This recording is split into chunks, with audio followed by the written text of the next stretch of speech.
See this side here is about, I think it might be just a little bit worse than the other side.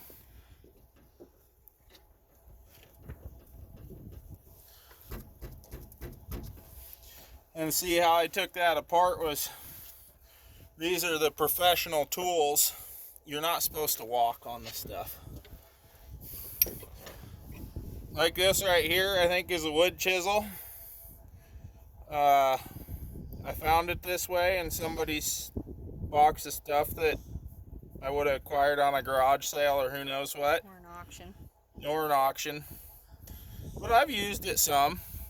It's handy for things like this because you can, it's kind of, it's not sharp. I don't have it sharpened. But you can sneak it in there. It'd be easier if this wheel was off or if it wasn't dished so far back in. You could actually get like a straight, like an actual chisel in there. But this here, you can slide in there like that because you got to get these caps. And you don't really want to bend the lip on that either. So you give it a little tap here. Tap, tap, tap. See that move? And then you move where you're at. See, maybe you'll be able to see it move here. See, moved. Spin the thing. It's already got it jacked up. And see, that hub was new not all that long ago. This is a 98, and it should be rusty like my 97 Chevy would be if it was original. That's how I'm pretty sure the guy said, oh yeah, we did those. Yeah, he did. When we bought it. But, you know, you got to take it for what it is. You can't just... This is why I do a lot of my own stuff. Because, you know, I don't think he did it himself. I think he either had somebody help him or he took it to a shop. But, you know, they might have had somebody do it that didn't know what they were doing or they were a new something guy. like that. Yeah, you got. I mean, everybody's got to learn. But I don't like my stuff to be the guinea pig stuff. It's no fun being the guinea pig. Let's see it. And see, that's way too loose. You should not be able to move that at all with your fingers ever and have it work. And I don't know. It's just tight enough you can't really see it wiggle in there because it's not like, I mean, it ain't right, but it ain't as bad as I've seen, I guess. Let's put it that way. And I gotta grab my other tools that I left on the other side. I'll pull this cotter pin out.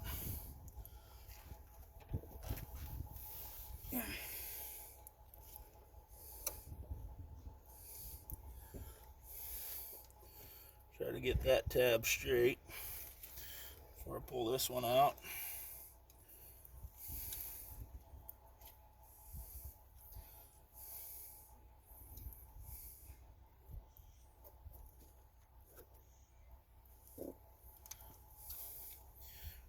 Now this is the same basic principle as on the tow dolly trailer that we did. It's just,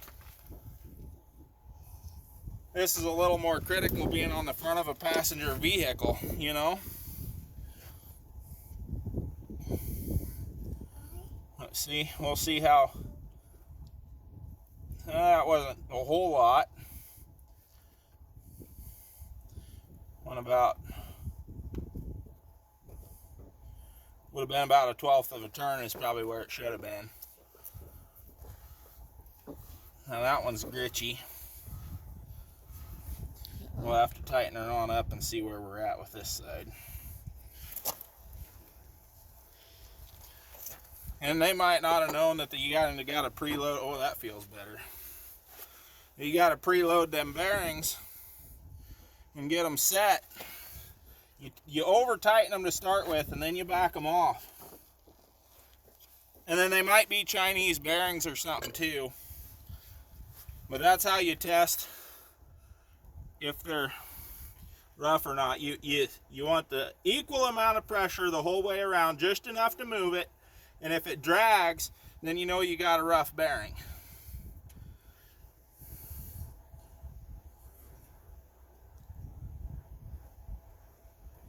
And I don't feel any spots. The brakes are dragging a little bit.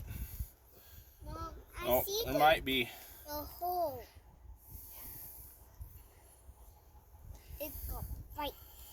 It's not horrible. Yeah. Can't tell if that's a... I think that's just the brakes.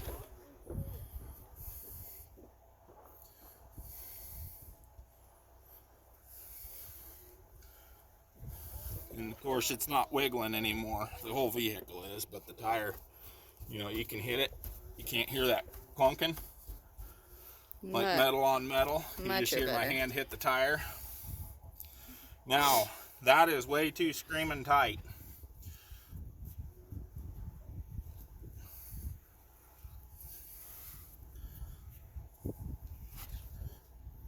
Rolls a lot forward, a lot easier going forward than it does backwards. And brakes must be a little draggy. But we gotta back that off a little bit.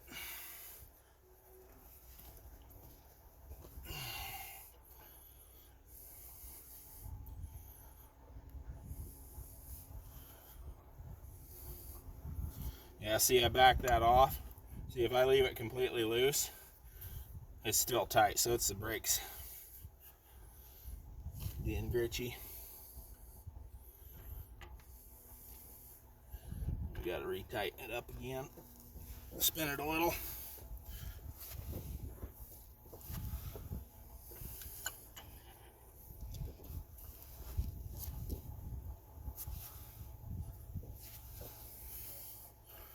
Back it off a stitch.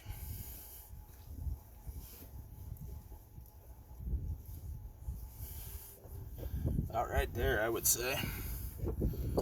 Now I gotta find the cotter pin hole.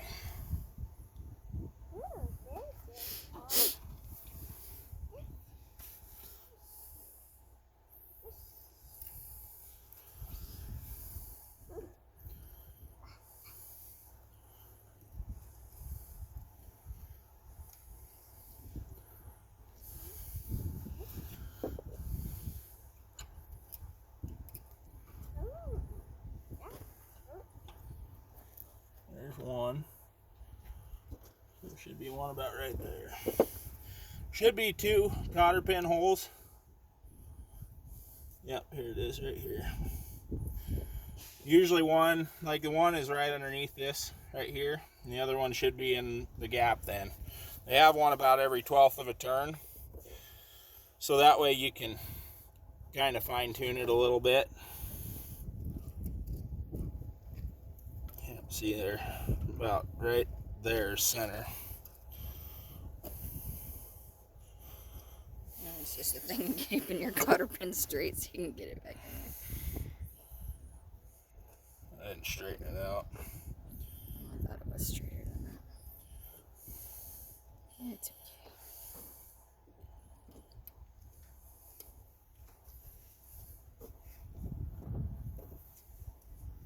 Just making sure. Yeah, that should be. Put it this way, it's better than it was. Yeah, no kidding.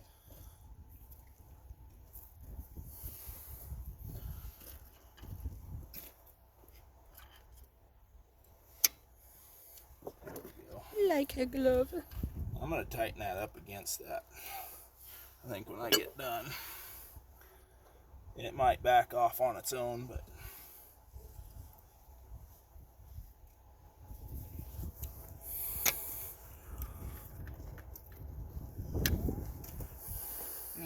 He's making sure it was in all the way. and you want to make sure when you do this, the other thing some people do is they'll leave that tab sticking out just enough that it'll wear on the inside of your hubcap, your little cap. It'll cut that out of the cap. It'll cut the cap. It'll actually cut through the cap. As they're a little bit springy, it'll cut a hole in your cap, or it'll grind around in there and it'll make metal filings in there. So you want to make sure that these ain't sticking out to where they touch the cap at all, because that isn't good either. Tighten that up against the side there for good measure. The other side I did not do that because it was right where I wanted it. This one's, I need about a 16th of a turn instead of a 12th or so. I need it just a stitch. It's like right in between the two of them would be ideal. So you don't want to over tighten them, so you run it just a little bit back. But it's not overly tight, but it's not too loose either. So should be good to go. And like I said, we'll go ahead and you spinning it. Don't stick your hand in the grease.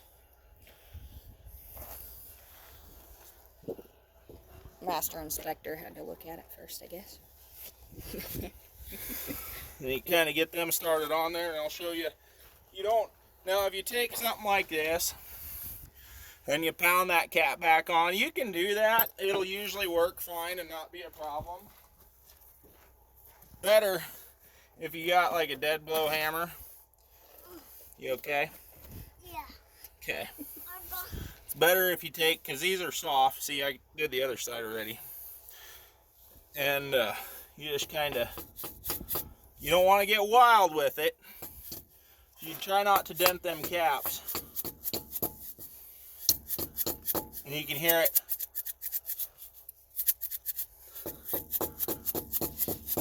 They don't bounce. And they give a little. This one I've had for a little while, but I don't use it very often. I still got the tag on it. I think I threw it in a Suburban the other day because you never know what might happen. My other one that I use all the time is in the shop. Just happened to be that I have most of the stuff with me. Now the key to this whole deal is we're gonna take a trip. Hopefully we don't have to go too far, but I mean we could be going 300 miles today or so. By the time I get done with stuff. But I'm gonna check that. I'll probably actually take it out and drive it before we take off, just to see if it acts any different. And then to check if it's hot. And I probably won't run it enough miles to know if it got hot, because it's not, the way I adjusted it, I know it's not gonna get hot in the first 10 miles. Oh, so not very far at all this work. So, but in the first 50 miles, it could get, it could get hot if it's not adjusted right. Different wheel bearings are different too. I mean, these are kind of small on this, where it's a vehicle. Now you get into like drop deck trailer bearings when you're pulling hay and you're got a spread axle. I mean, you put 50,000 pounds on them axles sometimes. And when you put 50,000 pounds on there and you go to pull out on the road, I mean, it leaves black marks where the tires scrub on the asphalt. Boy, you got to have them bearings right, or you end up having major issues. And I haven't had a lot of experience with them, but the first trailer I did it right when I got it, and I run it 5 years and never had to mess with them again. And I went through a lot of nasty stuff. I mean, we're talking, guys, well, they can get in there with their 20-foot gooseneck in a pickup, so I should be able to get in there with a 53-foot drop deck beaver tail on a semi, right? Well, that's what they think anyway. And by George, I've made it to most of them places. Yep. Sometimes you can't even pull in the regular access. I've hauled hay out where you pull down in the field, you go off the road, down through the ditch between the cottonwood trees that are growing in the ditch, and go to the pile of bales and get loaded.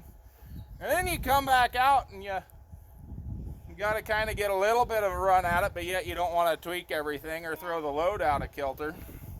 So when you pull up in there, you get, I mean, this is one for instance, and I never went back after that day, but when you got that load loaded on there, you're too wide, too high, you got everything strapped down so it don't leave. You pull up on the road with the front of the truck and the drives hit, and the whole load leaned one way until it come about that far from the cottonwood tree on the one side. And then you get the other drives up on the road, and granted you're hanging your front end over the other side, you got barely one tire of the front end on the road, and you're trying to turn the corner to stay on the road, but yet you got to miss everything with the trailer behind you because they cut across pretty good. But your other drive's hit and it pitches the load the other way, and you miss the other tree on the other side by about that far. That's what makes it just entertaining as all get out. It's slightly, extremely hard on equipment. Is that why you want to do the wheel bearings right? That's why you want to do the wheel bearings right, because I mean you get stuff like that going on, and then you try to go down the road, 100 mile an hour with a load of hay, which I haven't done. My trucks aren't that fast. 95. Bull haulers would know all about that. They're if you can pass a cattle pot with a load of hay, you're doing good. And I've done it, but you're doing good. No, you have not. You drive the speed limit. Well, I didn't say he was speeding. Oh, that's true. I knew he was going to be turning off because he was hauling to a sale barn, and I had a nice long 3-mile stretch before he got there that was all downhill. And by George, I got around him before he got there. So that way I didn't have to slow down so that he could turn. The road was clear. But yeah. So, in conclusion, make sure your wheel bearings are tight or you might lose a wheel. And don't be the nut behind the wheel. Oh. On that note, thanks for watching. Don't forget to like and subscribe. Have a good one.